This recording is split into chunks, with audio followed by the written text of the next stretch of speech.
नमस्कार, मी मयुरेश कडो आणि तुम्ही पाहत आहात 36 जिल्हे 36 रिपोर्टर। या बुलेटिनमध्ये आपल्याला राज्यभरातल्या महत्त्वाच्या घडामोडी जाणून घ्यायच्या आहेत, तेव्हा सुरुवात करूयात वेगवान बातम्यांना। पुणे आणि पिंपरी चिंचवडमध्ये कोरोनाचा फैलाव रोखण्यासाठी टाळेबंदीचे निर्बंध कडकपणे राबवावेत असे निर्देश उपमुख्यमंत्री आणि पुण्याचे पालकमंत्री अजित पवार यांनी दिलेत। पुण्यातील काउन्सिल हॉल इथं अजित पवार यांच्या अध्यक्षतेखाली प्रशासनाच्या वरिष्ठ अधिकाऱ्यांसोबत बैठक घेण्यात आली, त्यावेळी त्यांनी हे निर्देश दिलेत। बैठकीला महापौर मुरलीधर मोहोळ, विभागीय आयुक्त डॉक्टर दीपक म्हैसेकर, पोलीस आयुक्त डॉक्टर के व्यंकटेशम, संदीप बिष्णोई, जिल्हाधिकारी नवल किशोर राम हे उपस्थित होते। पुण्यामध्ये कोरोना रुग्णांची संख्या दररोज वाढतीये, मात्र तरीही लोकांनी यातून धडा घेतलेला नाही। इथल्या शिंदेआळी परिसरात दररोज रात्री 2 वाजता भाजी विक्री केली जाते। कसबा परिसर सील करण्यात आलाय। दिवसा भाजी खरेदीला गर्दी होते, म्हणून आता रात्री भाजी विक्री केली जाते। मात्र अशानं कोरोना आटोक्यात येणार का, हाच खरा सवाल आहे।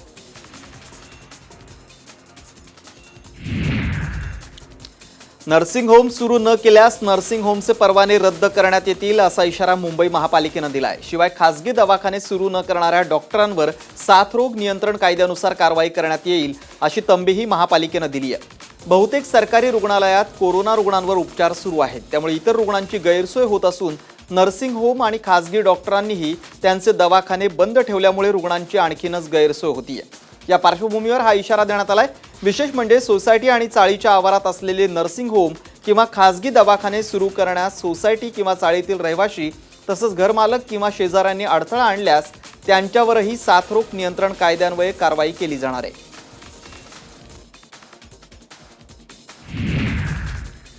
कोरोनाशी लढणाऱ्यांना त्रास देणाऱ्यांना आता ठाणे महापालिकेनं चांगलाच दम दिलाय। कोरोना योद्ध्यांना सोसायट्यांनी त्रास दिला तर त्यांचा पाणी पुरवठा आता महापालिका बंद करणार आहे।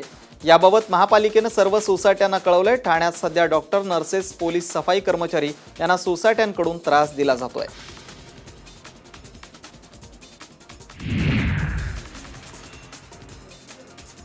मुंबईतली तब्बल 231 ठिकाणं आता कोरोना मुक्त झाली आहेत। मुंबईत कोरोनाचा शिरकाव वाढायला लागल्यानंतर सरकारनं 930 ठिकाणं सील केली आहेत। तिथं कॅन्टोन्मेंट झोन घोषित करण्यात आलेत, त्यामुळे अत्यावश्यक सेवाही प्रशासनाकडून पुरवण्यात येत होत्या।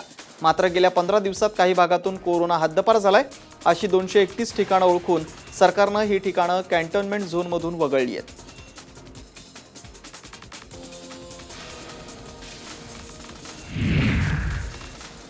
कल्याण डोंबिवली महापालिका क्षेत्रात आज 3 नवीन रुग्ण आढळून आले। डोंबिवली पूर्व, कल्याण पूर्व आणि टिटवाळ्यात प्रत्येकी एक रुग्ण आढळून आलाय। कल्याण डोंबिवलीत रुग्णांची संख्या 117 वर पोहोचली आहे। आतापर्यंत 3 रुग्ण मरण पावले असून 39 जणांना डिस्चार्ज देण्यात आलाय।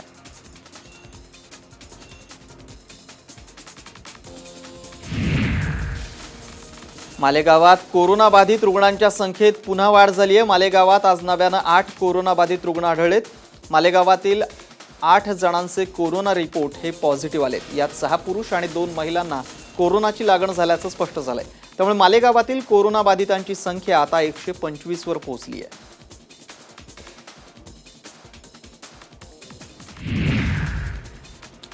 क्षयरोगग्रस्तांना कोरोनाचा सर्वाधिक धोका असल्यानं नागपूर महानगरपालिकेकडून क्षयरोगग्रस्तांचं सर्वेक्षण केलं जातंय। नागपुरात कोरोनामुळे मृत्यू झालेल्या एकमेव रुग्णाला क्षयरोग झाला होता, त्यामुळे शहरातील सर्व क्षयरोग्यांची आकडेवारी गोळा केली जाते। नागपूर शहरात सध्या क्षयरोगाचे 2246 रुग्ण असून त्यापैकी सरकारी रुग्णालयात 1245 तर खासगी रुग्णालयात 1001 रुग्ण उपचार घेत आहेत। या रुग्णांना व्यवस्थित औषधोपचार सुरू आहेत की नाही याची आरोग्य अधिकाऱ्यांकडून नियमित चौकशी केली जाते। त्या रुग्णांना कोरोनाची लागण होऊ नये यासाठी महानगरपालिकेकडून विशेष खबरदारी घेतली जाते। नागपूर जिल्ह्यातील उमरेड तालुक्यातील कर्मचाऱ्यांना कामाच्या ठिकाणी राहण्याचे निर्देश देण्यात आलेत। नागपुरात कोरोना बाधितांचा आकडा 100 वर गेलाय। दररोज हा आकडा वाढत चाललाय, त्यामुळे हा निर्णय घेण्यात आलाय। ज्यांची राहायची व्यवस्था नसेल त्यांची राहण्याची व्यवस्था केली जाणार आहे, पण त्यानंतरही जे कोणी नोकरीच्या निमित्तानं ये-जा करत असतील तर त्यांना सीमेवरच थांबवून परत पाठवलं जाणार आहे।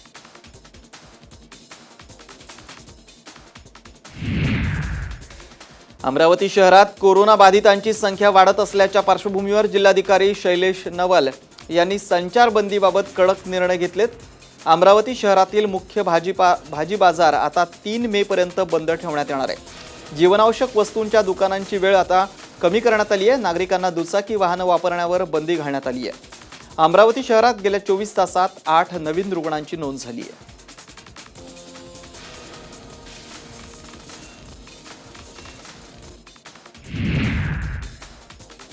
नागपूरच्या कोरोना हॉटस्पॉट ओळख असलेल्या सतरंजीपुरा इथून एक महिला थेट वर्ध्यात पोहोचल्यामुळे खळबळ उडाली आहे। एक ॲम्ब्युलन्स घेऊन ही महिला विना परवानगी थेट वर्ध्यात पोहोचली होती। या प्रकरणाची माहिती मिळताच संबंधित महिला आणि तिच्या कुटुंबियांविरोधात गुन्हा दाखल करण्यात आला आहे। ॲम्ब्युलन्स चालक आणि मालकावरही गुन्हा नोंद झाला आहे। दरम्यान या महिलेला तात्काळ जिल्हा सामान्य रुग्णालयाच्या आयसोलेशन वॉर्डमधून हलवण्यात आलं आहे, तर तिच्या कुटुंबियांना तात्काळ ITI इथल्या कोविड सेंटरमध्ये ठेवण्यात आलं आहे।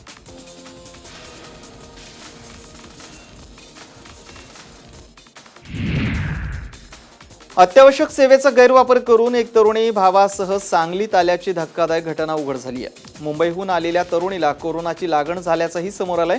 या प्रकरणी प्रशासनानं आता कडक पावलं उचलली आहेत आणि तरुणीसह अत्यावश्यक सेवेतल्या 5 व्यक्तींवर गुन्हा दाखल केला आहे।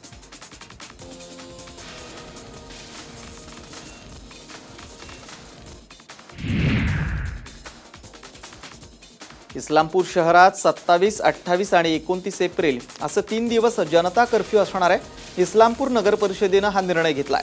शिराळा तालुक्यातील निगडीमधील कोरोना पॉझिटिव्ह निघालेल्या महिलेला इस्लामपूरमधील एका खासगी हॉस्पिटलमध्ये दाखल करण्यात आलाय, त्यामुळे खबरदारी म्हणून हा निर्णय घेण्यात आलाय।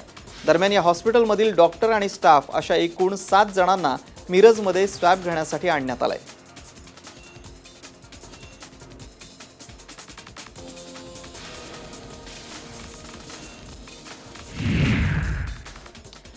कोरोनाचा प्रादुर्भाव रोखण्यासाठी यवतमाळ आजपासून 3 दिवस पूर्णपणे बंद ठेवण्याचे आदेश जिल्हाधिकारी MD सिंग यांनी दिले। सध्या यवतमाळमध्ये कोरोना बाधितांची संख्या ही 14 वर पोहोचली आहे। इथल्या रुग्णांचा आकडा दिवसेंदिवस वाढतोय, त्यामुळे बंदचा निर्णय घेण्यात आला असून या काळात औषधांची दुकानं 24 तास सुरू राहतील, तर दुधाची दुकानं आणि पेट्रोल पंप ठराविक वेळेत सुरू राहतील।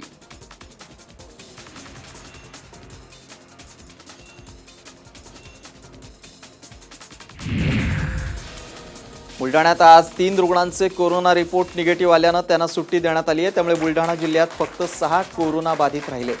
त्यांच्यात कोविड स्थिर रुग्णालयात उपचार सुरू आहेत। त्यांची सुद्धा प्रकृती स्थिर असल्याचं प्रशासनानं सांगितलं आहे।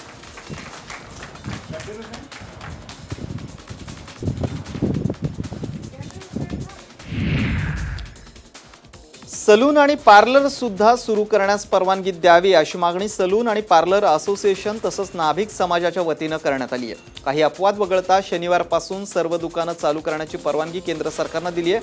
त्यामुळे सलून आणि पार्लर व्यवसायही सोशल डिस्टन्सिंगचं पालन आणि मास्क तसंच सॅनिटायझरचा वापर करत सुरू करण्यास सरकारनं परवानगी द्यावी अशी मागणी राज्यभरातले सलून व्यावसायिक करतायत। नाभिक समाज आणि महाराष्ट्र सलून असोसिएशन अशी मागणी करत आहे की आर्थिक अडचणीत जो नाभिक समाज सापडलेला आहे त्यांना जर बाहेर काढायचं असेल तर काही उपाययोजना करून, काही संरक्षण किट देऊन किंवा सॅनिटायझर असेल, सोशल डिस्टन्सिंग असेल, हे नियम पाळून सलून व्यवसाय चालू करण्यास महाराष्ट्रात परवानगी देण्यात यावी एवढी सरकारला विनंती आहे। राज्य सरकारकडून केशरी रेशन कार्ड धारकांना अन्नधान्य वाटप सुरू केल्याची माहिती अन्न आणि नागरी पुरवठा मंत्री छगन भुजबळ यांनी दिली आहे। 7.5 कोटी लोकांना 3.5 लाख टन अन्नधान्य पोहोचवल्याचं त्यांनी सांगितलंय। केंद्राचा मोफत तांदूळ 95% लोकांना वितरित केल्याची माहिती त्यांनी दिली आहे। शिवाय 3 कोटी केशरी कार्ड धारकांना कमी दरात तांदूळ गहू वाटप सुरू केल्याचंही त्यांनी सांगितलंय। दरम्यान 19 एप्रिलपर्यंत काळा बाजार करणाऱ्या रेशन दुकानदारांवर 87 गुन्हे दाखल करण्यात आले असून 48 परवाने रद्द करण्यात आल्याची माहिती देखील त्यांनी दिली आहे।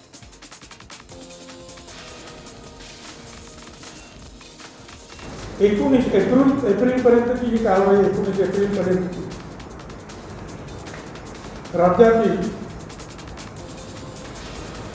39 रेशन दुकानावर गुन्हे दाखल झाले, 87 रेशन दुकानाचं निलंबन करण्यात आलं आणि 48 रेशन दुकानाचे परवाने रद्द करण्यात आले।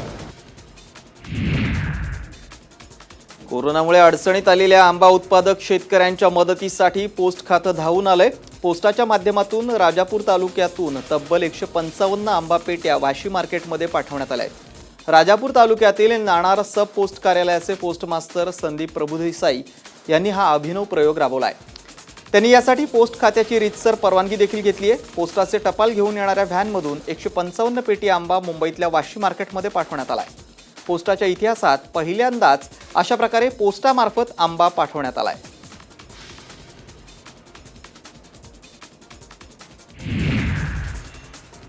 सिंधुदुर्गच्या आरोग्य यंत्रणेसमोर आता एक नवं आव्हान उभं राहिले. लॉकडाऊनमुळे बंद असलेल्या देवगड मालवणमधील मासेमारी बोटींवरच्या खलाशांना विशिष्ट प्रकारच्या आजारानं ग्रासलाय. या खलाशांच्या गुडघ्याखाली पायांना सूज येत असून त्यांना उलट्या आणि ताप येत असल्याचं डॉक्टरांनी सांगितलंय. मात्र या आजाराचा कोरोनाशी कोणताही संबंध नसल्याची ग्वाही जिल्हा शल्य चिकित्सकांनी दिली आहे. या आजारात आतापर्यंत 2 खलाशांचा मृत्यू झाला असून सध्या 4 खलाशी सिंधुदुर्ग जिल्हा रुग्णालयातल्या अतिदक्षता विभागात उपचार घेत आहेत. तर खबरदारी म्हणून 8 खलाशांना देवगडमध्येच क्वारंटाईन करण्यात आलंय.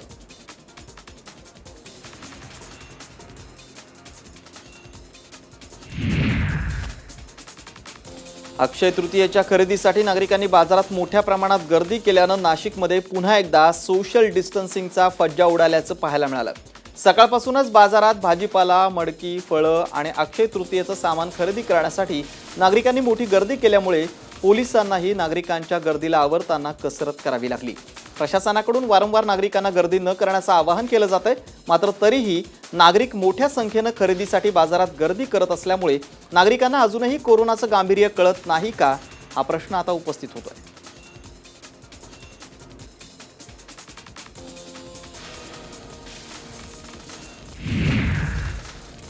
जळगावमध्ये कोरोनाचे अनेक रुग्ण सापडले, त्यामुळे नागरिकांनी घराबाहेर पडू नये असं आवाहन वारंवार प्रशासनाकडून करण्यात येत आहे. मात्र याकडे नागरिक दुर्लक्ष करताना दिसत आहेत. उद्याच्या अक्षय तृतीयेच्या निमित्तानं जळगावातील फळ मार्केटमध्ये आंबे खरेदीसाठी तोबा गर्दी उसळली होती. धक्कादायक बाब म्हणजे यावेळी सोशल डिस्टन्सिंगचा फज्जा उडाला. कोरोनाचा संसर्ग फैलावण्याची भीती असताना नागरिकांना कोरोनाचं गांभीर्य कधी समजणार असा प्रश्न विचारला जातोय.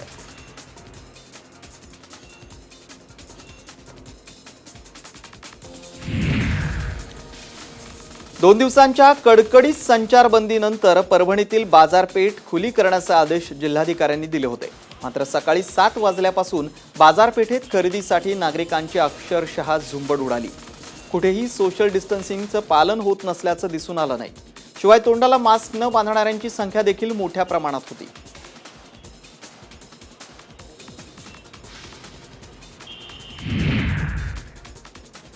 धुळ्याच्या साक्री तालुक्यात नव्यानं रुग्ण वाढतायत, तरी पिंपळनेर शहरात मात्र नागरिक सर्रासपणे रस्त्यावर वावरताना दिसले. किराणा दुकानांमध्ये तसंच मेडिकल स्टोअरमध्ये, बाजारात देखील मोठ्या प्रमाणात नागरिकांची गर्दी दिसून आली. त्यामुळे या ठिकाणी देखील सोशल डिस्टन्सिंगचा पूर्णतः फज्जा उडाल्याचं चित्र पाहायला मिळालं. याकडे प्रशासनानं वेळीच लक्ष देण्याची गरज आहे, नाहीतर पिंपळनेरमध्ये देखील होत्याचं नव्हतं व्हायला फारसा वेळ लागणार नाही.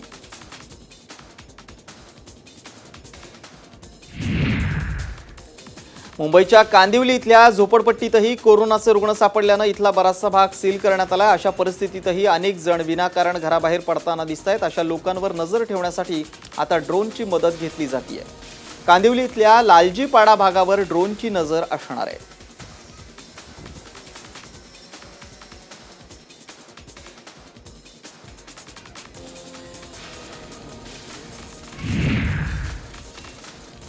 कोरोना संसर्ग टाळण्यासाठी देशभरात लॉकडाऊन करण्यात आलंय. अशातच हाताला काम नसल्यानं अनेक मजूर आपल्या गावी जाण्यासाठी निघालेत.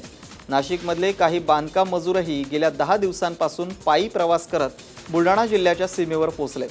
याबाबत त्यांच्याकडे विचारणा केली असता सरकारनं आम्हाला आमच्या गावी पोहोचण्याची व्यवस्था करावी अशी मागणी या मजुरांनी केली आहे.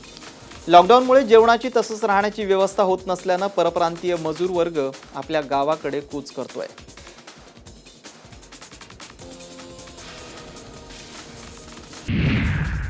धुळ्यातील सेवानिवृत्ती झालेल्या सैनिकांनी कोरोना विरुद्धच्या लढाईत कोरोना फायटर्स म्हणून पुन्हा आपली सेवा देशासाठी देण्याचं ठरवलंय. जवळपास 45 ते 50 सेवानिवृत्त जवानांनी शिरपूर पोलिसात स्वतःहून संपर्क साधून कोरोना फायटर्स म्हणून पोलिसांच्या खांद्याला खांदा लावून काम करण्याची इच्छा व्यक्त केली आहे. जिल्हा पोलीस अधीक्षक चिन्मय पंडित यांनीही स्वेच्छेनं सहकार्यासाठी पुढे आलेल्या या सेवानिवृत्त जवानांची माहिती जाणून घेतली। त्यातील काहींनी अधिकारी पदाची पदं देखील भूषवलेली आहेत। त्यांच्या ज्ञानाचा आणि अनुभवाचा फायदा पोलीस दलाला होईल अशी अपेक्षा जिल्हा पोलीस अधीक्षकांनी व्यक्त केली आहे।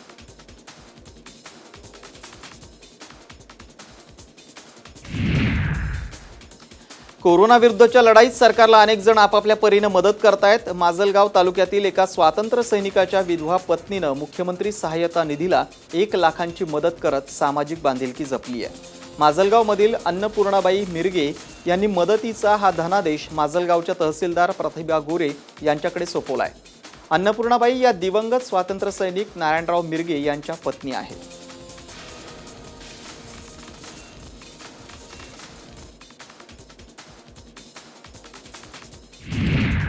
लॉकडाऊनमध्ये सोन्याचे दर वाढतायत। सोन्याच्या दराची वाटचाल प्रतितोळा 50,000कडे सुरू आहे। गेल्या 4 दिवसात सोन्याच्या दरात तोळ्यामागे 1100 रुपयांची वाढ झाली असून सोन्याचे दर 46,000वर पोहोचलेत।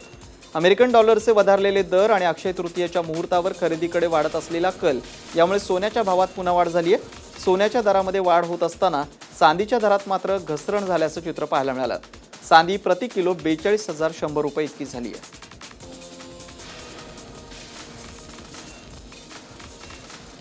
एकंदरीत आमचे तज्ज्ञ लोक सांगत आहेत जागतिक पातळीवर जी परिस्थिती आज आलेली आहे त्यामुळे सुरक्षित गुंतवणूक जी आहे बँकांपेक्षा बाकीच्या फंड्समध्ये पैसे टाकण्यापेक्षा म्युच्युअल फंडमध्ये पैसे टाकण्यापेक्षा शेअर मार्केटला पैसा टाकण्यापेक्षा लोकांना सुरक्षितता जागतिक लेवलवर फक्त सोनं आणि सोन्यामध्ये दिसत आहे। औषध खरेदीसाठी मेडिकलमध्ये होणारी गर्दी कमी व्हावी यासाठी अकोल्याच्या एका मेडिकल दुकानदारानं अनोखा उपक्रम राबवलाय। अकोल्यातल्या दत्त मेडिकलनं काही व्हॉट्सअप नंबर प्रसिद्ध करून व्हॉट्सअपवर औषध मागवण्याचं आवाहन अकोलेकरांना केलंय। फ्री होम डिलिव्हरी सोबत ग्राहकांना औषधांवर 15% सवलत देखील दिली गेली आहे। त्यामुळे मेडिकल दुकानात होणारी गर्दी कमी होण्यास मदत होणार आहे। सरकार को और आप लोगों को सहयोग करते हुए हमने एक स्कीम लॉन्च की है जिसमें आप लोग अगर व्हाट्सएप पे हमको ऑर्डर देते हैं तो हम आपको 15% डिस्काउंट देंगे। आप लोग घर पे रहिए, हमारा आदमी आपको घर पे फ्री डिलीवरी देगा और यहाँ गर्दी मत कीजिए, ये हमारा सभी से निवेदन है। मेडिकलच्या नवीन उपक्रमाबद्दल आम्हाला भरपूर सेवा उपलब्ध झाली आहे की त्यांनी तिथे आम्हाला जायची गरज नाही आहे, म्हणजे आपलं सोशल डिस्टन्सिंग पण बरोबर राहील। लॉकडाऊनमुळे लागलेल्या संचारबंदीचा फटका गोरगरीब मजुरांना मोठ्या प्रमाणात बसतोय। अशा मजुरांना वाशिमच्या शिवसेनेच्या खासदार भावना गवळी यांनी मदतीचा हात पुढे केलाय। भावना गवळी यांनी जिल्ह्यातील 10,000 गरजू कुटुंबांना किराणा आणि अन्नधान्य किटचं वाटप केलं। त्यामुळे मजुरांच्या कुटुंबांना दिलासा मिळालाय। सरकारनं लॉकडाऊन वाढवला तर यापुढेही अशा किराणा आणि अन्नधान्याच्या किटचं वाटप करणार असल्याचं त्यांनी सांगितलंय। संपूर्ण जनता कोरोनामुळे त्रस्त झालेली आहे आणि अशा परिस्थितीमध्ये गोरगरिबांना मदतीचा हात मिळावा म्हणून एक छोटासा प्रयत्न या ठिकाणी मी केलेला आहे। पहिला लॉकडाऊन ज्या वेळेला झाला होता त्यावेळेला गोरगरीब जनतेला आपण किराणाची किट वाटप केली होती आणि आता सुद्धा जवळजवळ 10,000 परिवाराला आपण या ठिकाणी ह्या किट वाटपाचा, अन्नधान्य वाटपाचा, किराणा वाटपाचा कार्यक्रम करतो आहे। सोशल मीडियाच्या माध्यमातून चांगल्या प्रकारे सामाजिक कार्य करता येऊ शकतं हे वांगणीतल्या तरुणांनी दाखवून दिलंय। व्हॉट्सअपद्वारे वर्गणी गोळा करून त्यांनी गरजू लोकांना मदतीचा हात दिलाय। लॉकडाऊनचा काळ म्हणजे सर्वसामान्य जनतेसाठी अतिशय हलाखीचा काळ आहे।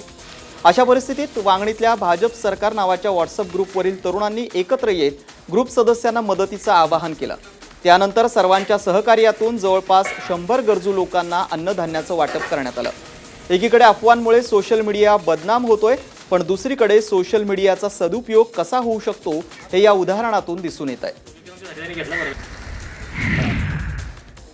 कोरोनाच्या पार्श्वभूमीवर लावलेल्या संचारबंदीत विनाकारण कुणी रस्त्यावर फिरू नये असं आवाहन प्रशासनाकडून करण्यात येते। मात्र तरीही अनेकांकडून याचं उल्लंघन करण्यात येत आहे। अशा लोकांना सांगली पोलिसांनी अनोखी शिक्षा दिली आहे। मिरजेच्या सुभाषनगर भागात विनाकारण रस्त्यावर फिरणाऱ्या तरुणांना पोलिसांनी लंगडी घालायला लावली आहे। लॉकडाऊनचा फायदा घेत देशी दारूच्या दुकानात चोरी करणाऱ्या आरोपी सालकेसा पोलिसांनी अटक केली आहे। राहुल अशोक मेहर असं या आरोपीचं नाव असून त्याच्याकडून 45,000 रुपयांचा मुद्देमाल जप्त करण्यात आला आहे। नाशिकच्या गंजमाळ परिसरातल्या झोपडपट्टीला लागलेल्या भीषण आगीवर नियंत्रण मिळवण्यात अग्निशमन दलाला यश आलंय. या झोपडपट्टीला लागलेल्या आगीमुळे काही काळ या ठिकाणी भीतीचं वातावरण निर्माण झालं होतं. या आगीत अनेक झोपड्या जळून खाक झाल्यामुळे अनेकांचे संसार हे उघड्यावर आले. सध्या कोरोनाच्या पार्श्वभूमीवर सांगली जिल्ह्यात संचारबंदी आहे. अनेक नेते मंडळींनी घरातच तळ ठोकलाय. सांगलीच्या इस्लामपूरमध्ये माजी मंत्री सदाभाऊ खोत यांनी घरातील हॉलमध्ये गूळ आणि शेंगा खायला घेतल्या. सोबतीला पाहुणे म्हणून वानरांची सेना आली आणि गूळ शेंगा खाऊ लागली. एक वेगळाच आनंद मी माझ्या जीवनात लॉकडाऊनच्या काळात अनुभवल्याचं सदाभाऊंनी सांगितलंय. कोरोनाच्या पार्श्वभूमीवर देशात सध्या लॉकडाऊन सुरू असून लॉकडाऊनचे अनेक तोटे असले तरी काही चांगले परिणाम देखील दिसू लागलेत. लॉकडाऊनमुळे समुद्रातील प्रदूषण कमी झालं असून समुद्रकिनारे स्वच्छ झाले. त्यामुळे कधीही न दिसणारे डॉल्फिन सध्या वैतरणा खाडीत पाहायला मिळत आहेत.